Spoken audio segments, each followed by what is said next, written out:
ang sasahan, maliit lang ang income niya kasi minsan merong time na kaunti ang inaani ng sasahan, gawa nga ng minsan nagkakasakit yung mga sasan niya. Tapos yung compare mo sa pispan, malaki talaga yung income niya.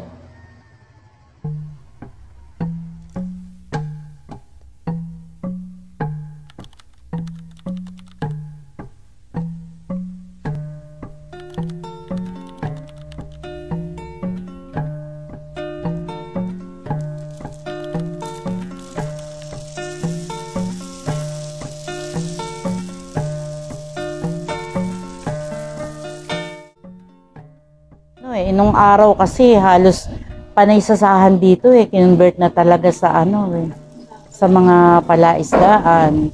Lalo nung nauso na dito sa Paumbong yung mga fingerlings. Kasi every 2 months, 2 buwan nakakaani na yun. Simula sa pagka-fry. Tapos 2 months, bentahan na yun. Mabilis ang proseso. Ay kung masipag ka, araw-araw, kaya lang maliit. Pagod na pagod ka, tapos maliit ang kita mo. Parang malulugi ka pa kung ganun. Kasi yung mga trabahador wala. Basta nakikita ko nun yung tatay ko, hirap na hirap din siya nung araw.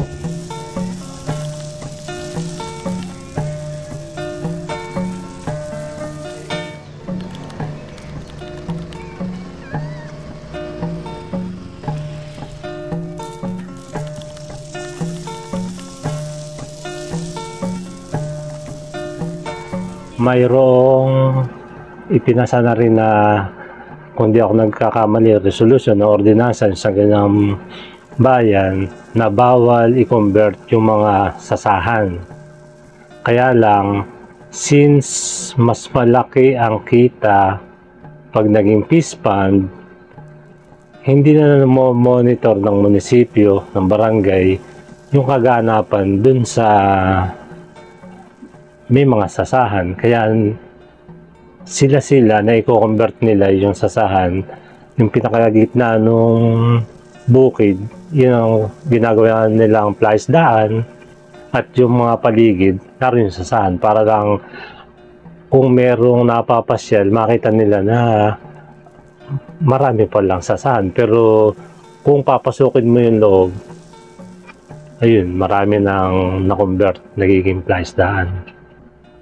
Dito sa base dun sa bagong record, halos 10 hektarya na lang yung natitirang sasahan. Although, check pa rin namin. Ngayon, sa kasalukuyan na ayos namin. Tapos yung plaisdaan, almost 3,800 plus na hektarya.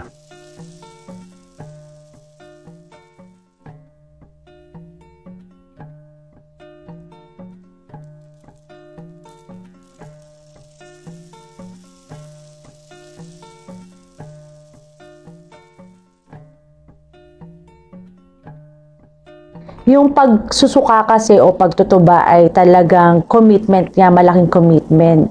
May art and skill na kailangan taglayin ng isang manunuba o ng isang individual para pagpatuloy yung pamanang kinagisnan namin sa aming mga ninuno. So ito ay nakakalungkot man yung mga ninuno kasi namin na mga talagang nagsimula ng ganiyang pagtutuba o pagsusuka ay hindi na ipamana sa kanilang mga kapamilya.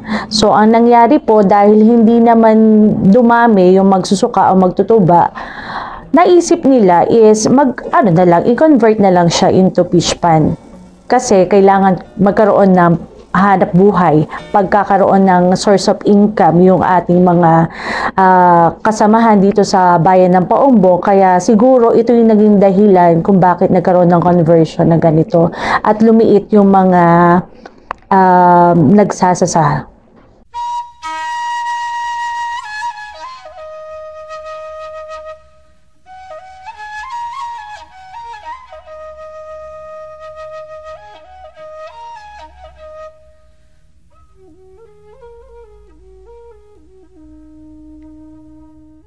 Alam nyo, tuwang-tuwa ako nung sinabi sa Miss Universe na tema daw ay agrikultura.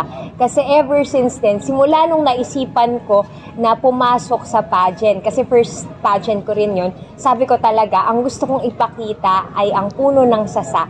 Kasi yun kumbaga ang talagang nag-embody kung ano nga ba ang identity ng bayan ng Paumbong. Lalong-lalo na dahil pangunahing produkto natin ang sukang Paumbong at tinaguri ang Vinegar Capital of the Philippines, ang bayan ng Paumbong.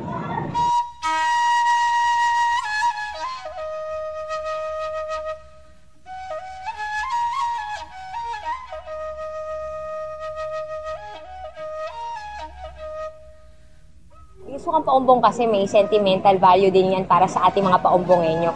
At saka kumbaga, pag pumunta ako sa ibang lugar, kahit nasabihin na natin na maliit ang ating bayan, talagang kilala tayo dahil sa ating suka. Pag ako, sinabi ko, pag nasa Maynila ako sa trabaho, na taga-Paumbong ako, suka ang unang pumapasok sa isip nila. Dana ng kintatang ko